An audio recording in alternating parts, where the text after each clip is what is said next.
But don't you think that Vladimir Putin really badly needs this ceasefire just to regroup his troops and to have some rest for another attacks on Ukraine? This is really popular opinion among many people and analysts. I don't. I actually don't think that. I don't think that while giving them a day of rest might be a tactical consideration, I don't particularly think they care to do that because, all right, you might be able to rotate troops off the line, give them a month's worth of rest and retraining, but I do not believe Russia really has the troops to actually give people rotations. So 30 days on the line, 30 days away from the front lines. Because if they had those troops, they would probably be doing that, right? And so since they don't have those troops and they're not doing that, it kind of makes sense that people are plugged into existing units in ones and twos. As people die, new people come in, they're plugged in. So it'd be great if they could rotate people, but that would mean you'd need an army that's currently twice the size of the soldiers that are in Ukraine right now, or that are occupying Ukraine right now. And that's just not doable for Russia, at least right now. So I don't really see Russia using a ceasefire to rearm and regroup. I don't really see it as that useful, because while it would be nice for people to rest, I don't really believe they have the troops to start any kind of rotation where they can get people to rest. So even if there is, for example, big 30-day ceasefire, Russia will not be able to rotate troops and to rotate ammunition, also weaponry and troops from Russia to Ukraine and from Ukraine to Russia. Yeah, I think that would be very difficult. I think both sides would have a very hard time performing any kind of refit. Ukraine, it's kind of interesting. They have the troops, right? They have people who are motivated. It's very difficult to go back to the well, right? Like the well is getting lower. At least the pool of volunteers is getting lower. Whereas Russia, the issue with Russia is that the pool of volunteers is kind of holding steady, but now you're competing with the civilian sector, right? So you have people who are making these weapon systems who are working in factories, and in Russia's case, they have to outbid the people that are making them the weapons. So if you're paid, let's say, I'm pulling this out of the air here, 50 rubles an hour as a factory worker making weapons. Well, that means you need to pay at least 50 rubles an hour as a soldier, right? Probably more, because being a soldier is more dangerous. So then people join the army because that's where the money is. So then the civilian sectors raise the amount of money that they're paying to work there. So the army has to raise their money. So that's actually Ukraine. That's Russia's biggest problem. It's this runaway inflation where you have too few people chasing high wages, and Ukraine doesn't necessarily have that problem. And also, so you don't believe that Russia really needs a ceasefire right now? No, I mean, it wouldn't hurt to have a ceasefire and have your men rest, but I don't believe they need it in order to stay successful or in order to keep the pressure on Ukraine. And also, what, from your perspective, what is Vladimir Putin trying to achieve in these negotiations right now? Because he does participate in this process. His people participate. People are meeting American colleagues in different locations around the globe. Discussions are going on right now. What are they doing? What is their objective right now in these negotiations?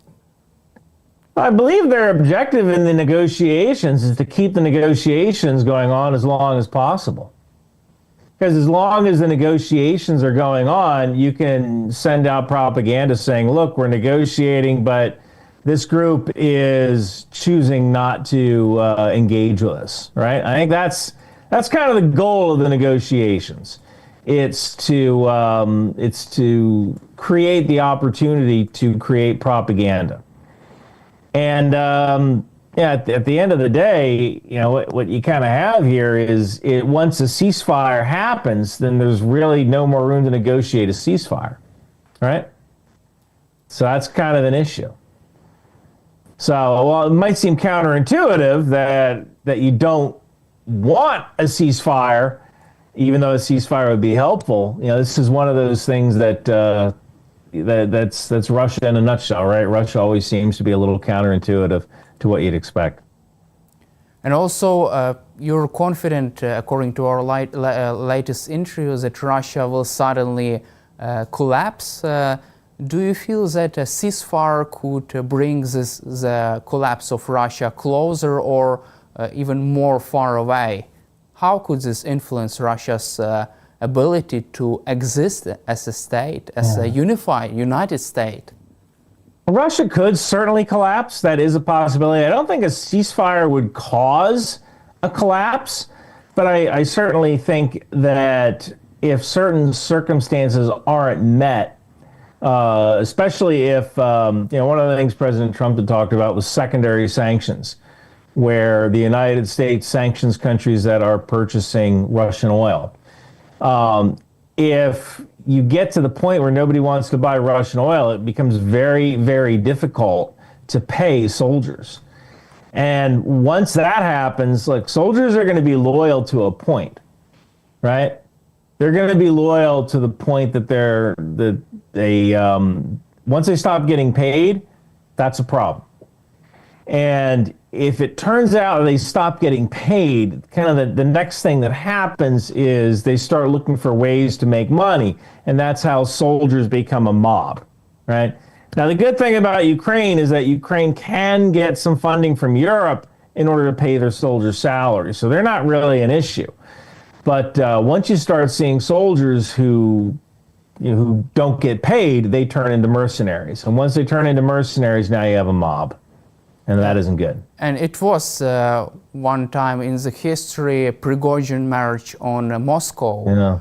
Russia's mercenaries led by Yevgeny Prigozhin, he was killed by probably Vladimir Putin, but they tried to capture Moscow to decapitate Vladimir Putin's regime. And so you're talking about this threat to the Russian regime. And that's why Kremlin is really afraid of mercenaries. Yeah. I mean, look, every soldier is what, 2-3 meals away from becoming a mercenary, right? When you think about it, they're 2-3 paychecks away from becoming a mercenary. So that's kind of something to think about. If Russia runs out of money to fund the war, it's not going to turn out good for Russia. There could be even chaos inside Russia and inside Vladimir Putin's inner circle regarding what we are going to do with this war and unpaid soldiers. Yeah, that could certainly be an issue. Where, look, soldiers expect to get paid. And soldiers expect to have certain kinds of benefits, veterans benefits and so on. And when that goes away, you have young men who are physically fit, who are trained to use firearms. Granted, Russia's firearm laws are not as liberal as the laws of the United States, but that's never stopped young men with ideas from getting guns. And also, let's cover recent developments on the ground. Russia has conducted another assault in the south of Ukraine. However, Russia failed to achieve any kind of success. Ukrainian army repelled this attack, and Russia faced unsustainable losses again. Do you feel that Russia is trying to achieve something that is unachievable? It's impossible to achieve something like that, to also capture even more Ukrainian land on the other side of Dnipro River, all the land Vladimir Putin claims is the Russian one. Well, I'm sure they'd certainly like to, right?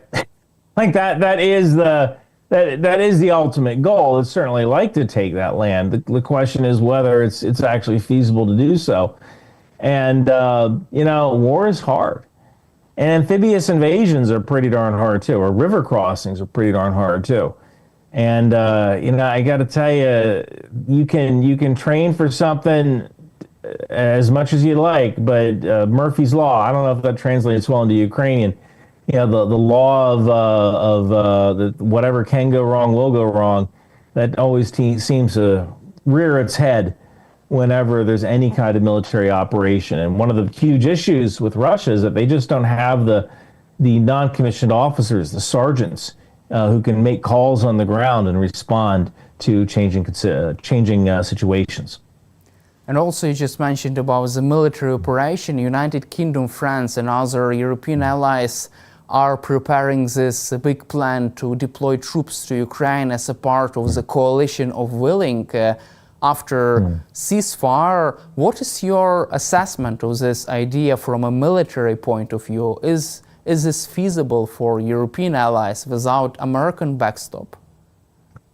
Well, I mean, yes, France and Great Britain are two of the countries that could actually provide peacekeepers, mainly because they have the logistical tail to support them.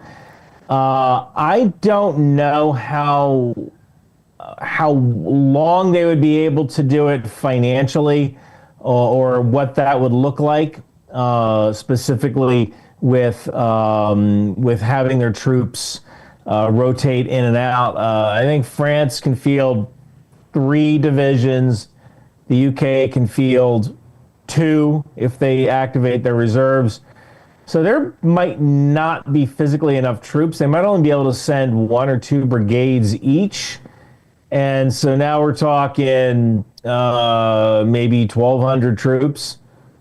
That isn't a lot to cover an entire border. When you consider, Ukraine tends to have 1 brigade on the border every, I believe it's 20 miles or so.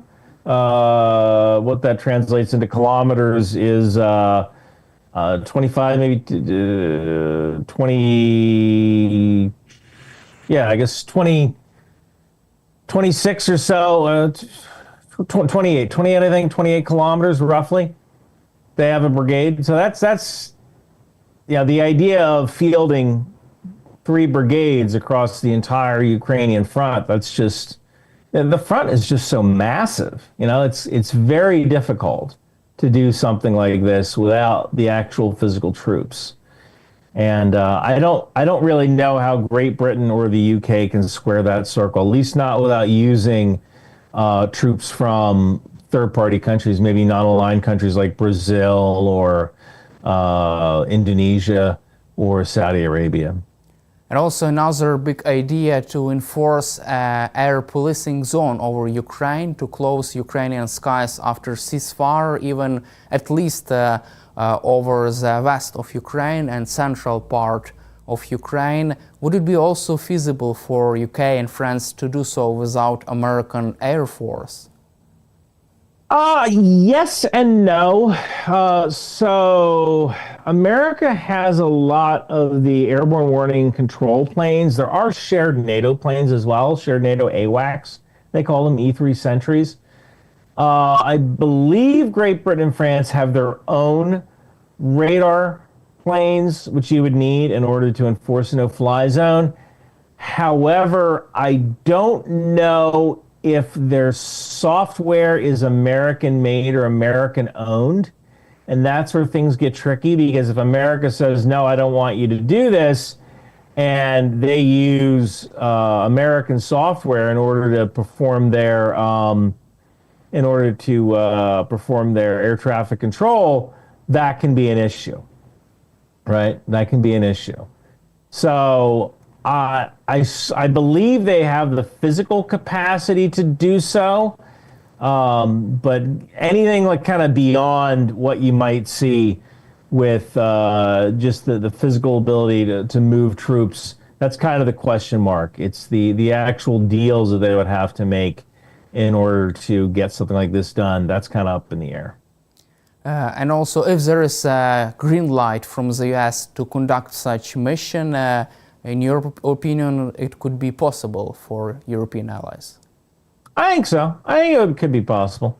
Absolutely. They have the equipment. It's just I don't know whether some of that equipment has American roots, and so America would say, "Hey, you can't use this because you're using our tech and whatever." Right? Like people, things are really weird right now here. I wish I had better news for you, but things have gotten kind of weird, and I don't know where our president stands from one day to the next. You just mentioned about President Trump. Recently, he said that the ceasefire deal could be reached as soon as even this week. How can you assess the possibility of ceasefire deal broken this week, reached this week? Well, I think he's just saying words. Nothing's going to happen this week. It's just not. There's too much going on right now, and there's only so many hours in a day, and the president really doesn't have time to deal with absolutely everything. So there's really not a lot. I think that can be accomplished with Ukraine this week. And also there's interesting opinion. So if Donald Trump abandons Ukraine, this would not be good news for Russian dictator Putin, because if US abandons Ukraine, Europe will take a lead in this process of supporting Ukraine. What is your opinion on that? And I didn't really believe this a couple of weeks ago, but now I'm starting to come to the conclusion that the United States abandoning Ukraine could probably be the worst possible thing for Russia. Right. Really? Right now, we've dangled weapons in front of Ukraine saying, do what we say or else you don't get these weapons, do what we say or else you don't get this satellite imagery. But kind of the issue here is that if Ukraine doesn't take the bait and respond to America's threats, then then America's threats are useless, right? And if America is trying to keep Russia in line by either funding Ukraine or defunding Ukraine, they're trying to kind of control Russia's movements with what's going on in Ukraine, then if America just takes itself out of the picture, well, now Russia has to maybe negotiate with Ukraine directly or with Europe directly. And Europe has a different view of Putin than America, right? America has these two big, beautiful oceans on either side. We're not very scared of Russia. But Europe, I've been to Europe. People are scared. And when you have something like that right next to your border, you tend to be a lot tougher than a country with two oceans, right? So, America leaving Europe to take care of this could actually be the worst thing possible for Russia. It's really interesting that also the new German Chancellor Friedrich Merz, he supports providing Ukraine with German-made Taurus cruise missile. What is your opinion, assessment of this weaponry, of this missile, and how could they influence the situation on the ground if such missiles are being provided to Ukraine by Germany? It's just another tool in the toolkit, right? It's not necessarily the weapon system. It's the biggest breakthrough is Germany providing offensive weapons, right? That's kind of the big deal here. It's that Germany would say, you know what, we're going to provide offensive weapons. It's not necessarily the type of weapon that's the big deal. It's the fact that they're doing offensive weapons at all that you should kind of go, all right, yeah, that's pretty interesting. So, yeah, that's the notion that the type of cruise missile, that's not very important. It's the fact that Germany has decided to send offensive weapons that's kind of the breakthrough here. And you're confident that if the US abandons Ukraine, this could be the worst case scenario for Putin, and this would be more difficult for Russia to conduct negotiations with Europe, European allies, with Ukraine without American involvement? Yeah, I mean, it certainly could be a bad outcome for Russia, and maybe a better outcome for Ukraine. It's almost like you're, I guess the best way to put it is, it's almost like the United States is a boyfriend who just keeps telling you that you're worthless. Oh, you'll be nothing without us. You know, you can't leave me because you're going to be nothing unless you have me around. And what Ukraine probably needs to do is break up and start talking to that nice boy in the European Union who has given them weapons and so on. It's really interesting because some analysts believe that this is the reason why Putin declared one-day ceasefire just to stay in this game of negotiations, to prove Trump that he can do something, that he would like to have a peace. Do you also think so, that Putin did that just to stay in this game of negotiations? That's certainly possible. Look, because he's competing against all the other scandals that are going on inside the United States, and there's only so much bandwidth. There's only so much air, right? So yeah, you could be absolutely right. Thank you, Ryan, for our discussions, for your time and for your support for Ukraine, and glory to Ukraine. Thank you so much. I really appreciate it.